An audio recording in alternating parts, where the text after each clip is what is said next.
नमस्कार सभी को, गुड मॉर्निंग।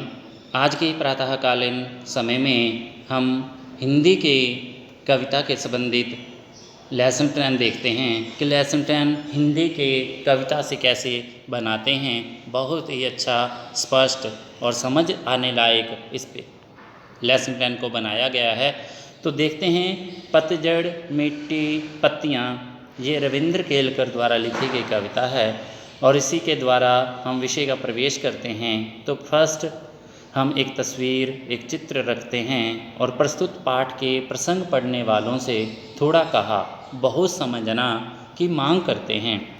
ये प्रसंग महज पढ़ने गुनने की नहीं, एक जागरूक और सक्रिय नागरिक बनने की प्रेरणा भी देते हैं। कैसे चित्र का संग्रह किया जाता है छात्रों को दिखाने, अब छात्रों को समझाने से संबंधित। $200। पहला प्रसंग, गिन्नी का सोना। जीवन में अपने लिए सुख साधन जुटाने वालों से नहीं, बल्कि उन लोगों से परिचित कराता है जो इस जगत को जीने और रहने योग्य बनाए हुए हैं। सोने की तस्वीरों के माध्यम से विषय को और भी अच्छा, स्पष्ट और प्राचीन संस्कृति के साथ भी जोड़ने के लिए आप आधुनिक सोना किस तरह से आता है, इसकी भी तस्वीर यहाँ दिखाई गई। शुद्ध सोना अलग है और गिन्नी का सोना अलग है। गिन्नी के सोने में थोड़ा तांबा मिलाया हुआ होता है, इसलिए वह ज़्यादा चमकता है और शुद्ध सोने से मजबूत भी होता है। औरतें अक्सर इसी सोने के गहने बनवा लेती हैं। शुद्ध आदर्श भी शुद्ध सोने की तरह होते हैं। चंद लोग उनमें व्यवहारिकता का थोड़ा सा तांबा मिला देते हैं और चलाकर दिखाते हैं। तब हम लोग उन्हें प्रैक्टिकल आइडियलिस्ट कहकर उनका बखान करते हैं। जैसे तस्वीर में गिन्नी दिखाई गई है, 999.9 एक्यूरेट वेट। अम्बेडकर जी की तस्वीर है और मदर टेरेसा जी 1910 से 1997 तक हमारे भारत के लोगों के लिए गर्व का विषय रही हैं।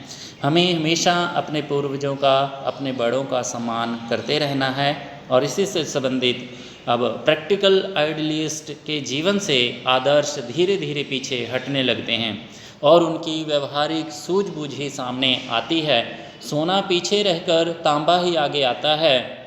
चंद लोग कहते हैं कि गांधी जी प्रैक्टिकल आइडियलिस्ट थे, व्यवहारिकता को पहचानते थे, उसकी कीमत जानते थे, इसलिए वे अपने विलक्षण आदर्श चला सके, वरना हवा में ही उड़ते रहते, देश उनके पीछे ना जाता।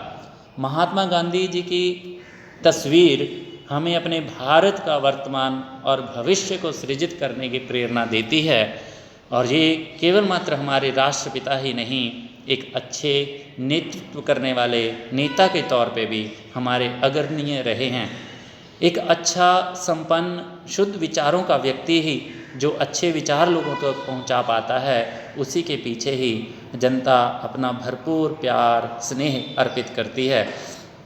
आगे हम देखते हैं, गांधी जी की यात्रा से संबंधित बहुत सारी मूवियाँ बनी हैं, बहुत सारी फिल्में बनी हैं, बहुत सारी तस्वीरें आज भी स्कूलों में बच्चे अभिनय करते हैं। उनके वस्त्र आकृति वेशभूषा धारण करके किस तरह से एक छोटा सा बालक तस्वीर में गांधी जी को लेके आगे आगे चल रहा है कि आओ मैं आपको रास्ता दिखाता हूँ।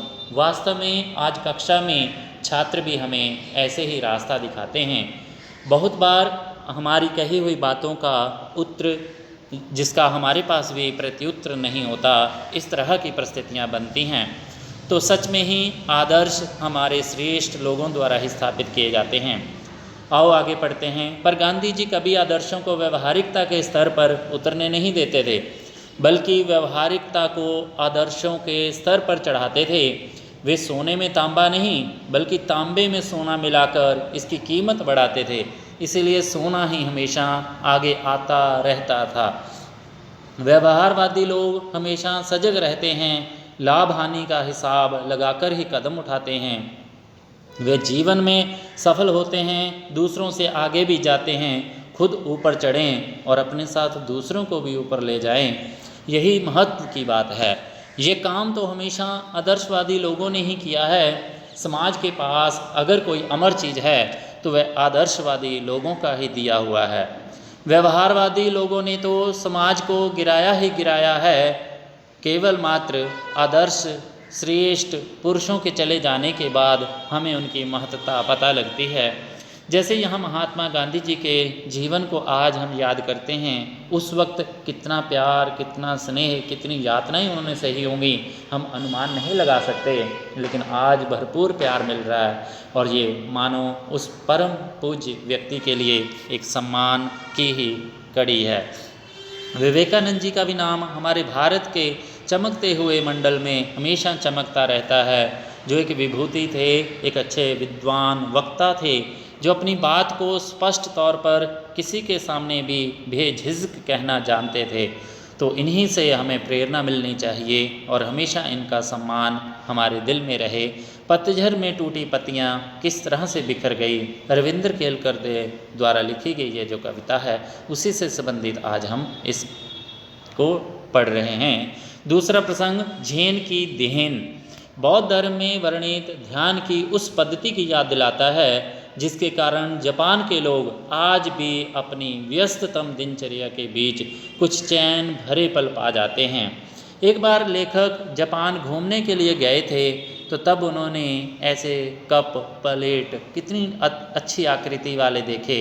कितना चैन मिलता होगा जब हम 2 घुट चाय के बिल्कुल आराम से चैन की मुद्रा में बैठकर हम इसे ग्रहण करते हैं। झेन की देन में जापान में 80% लोग मानसिक रोग के शिकार हैं। कारण क्या है? यहाँ जीवन की रफ्तार बढ़ गई है। यहाँ कोई चलता नहीं बल्कि दौड़ता है, कोई बोलता नहीं बकता है। अमेरिका से प्रतियोगिता करने लगा है, 1 महीने का काम 1 दिन में पूरा करने की कोशिश करता है। दिमाग की रफ्तार हमेशा तेज ही रहती है। स्पीड का इंजन लगाने पर वह 1000 गुना रफ्तार से दौड़ता है। दिमाग का तनाव बढ़ जाता है और पूरा इंजन टूट जाता है।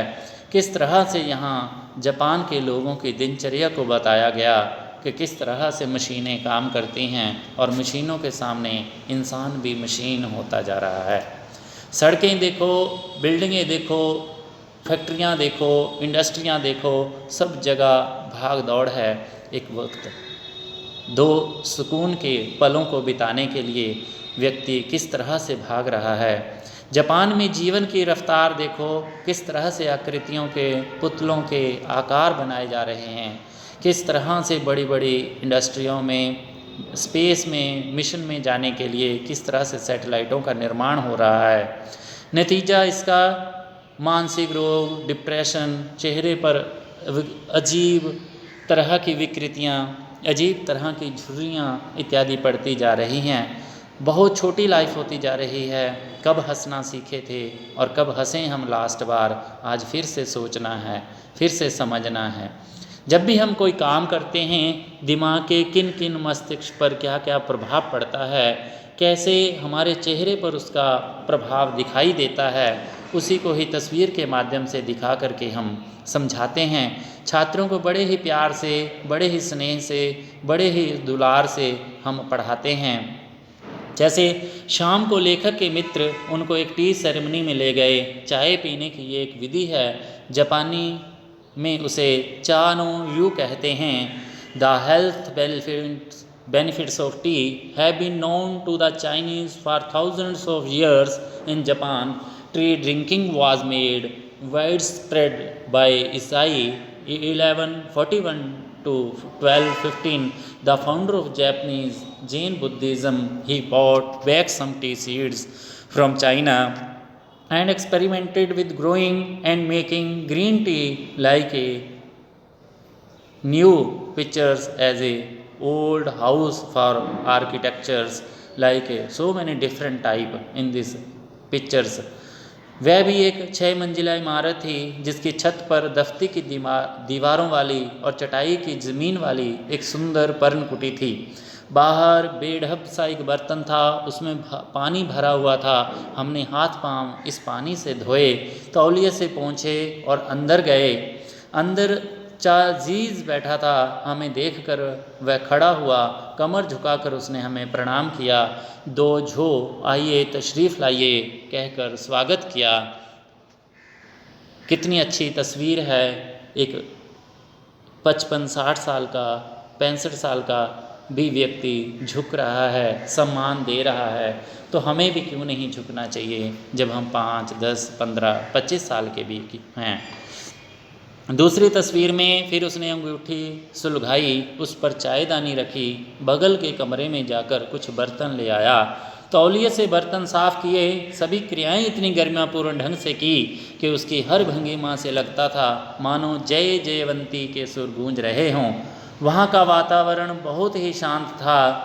किस तरह से ग्रीन टी, हरे रंग की जो पत्तियों की चाय बनती है, किस तरह से सर्व की जाती है, और किस तरह से तस्वीर में उन्हें ज़मीन पर बैठ कर के श्रद्धा भाव, स्नेह, प्यार से और मीठी 2 बातों के साथ सर्व किया जाता है।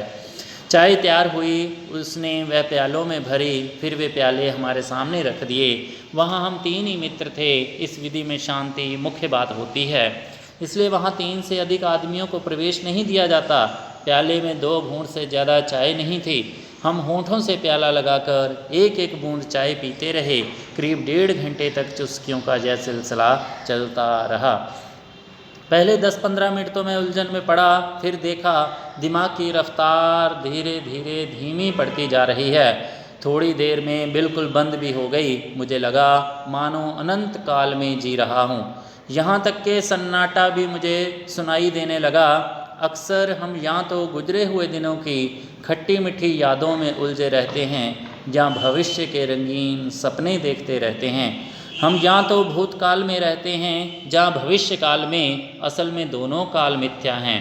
एक चला गया है, दूसरा आया नहीं है। हमारे सामने जो वर्तमान क्षण है वही सत्य है, उसी में जीना चाहिए। चाय पीते पीते उस दिन मेरे दिमाग से भूत और भविष्य दोनों काल उड़ गए थे। केवल वर्तमान क्षण सामने था, और वह अनंत काल जितना विस्तृत था। मानो ये तस्वीर हमें वास्तविकता जीवन की ओर ले जाती है। हम अपने दोस्तों के साथ कैसे बैठें, कैसे बातचीत करें, और उनको कैसे सम्मान दें। जीना किसे कहते हैं उस दिन मालूम हुआ। जैन परंपरा की यह बड़ी देन मिली है जापानियों को। अब इस चैप्टर से रिगार्डिंग हम अपने गृह कार्य से संबंधित प्रश्नों को देखते हैं।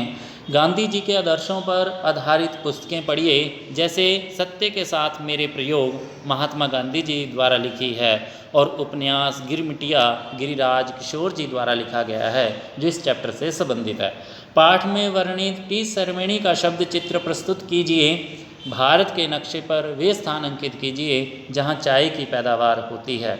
इन स्थानों से संबंधित भौगोलिक स्थितियाँ क्या हैं, और अलग अलग जगह की चाय की क्या विशेषताएं हैं, इन्हें हम पढ़ेंगे अवश्य ही।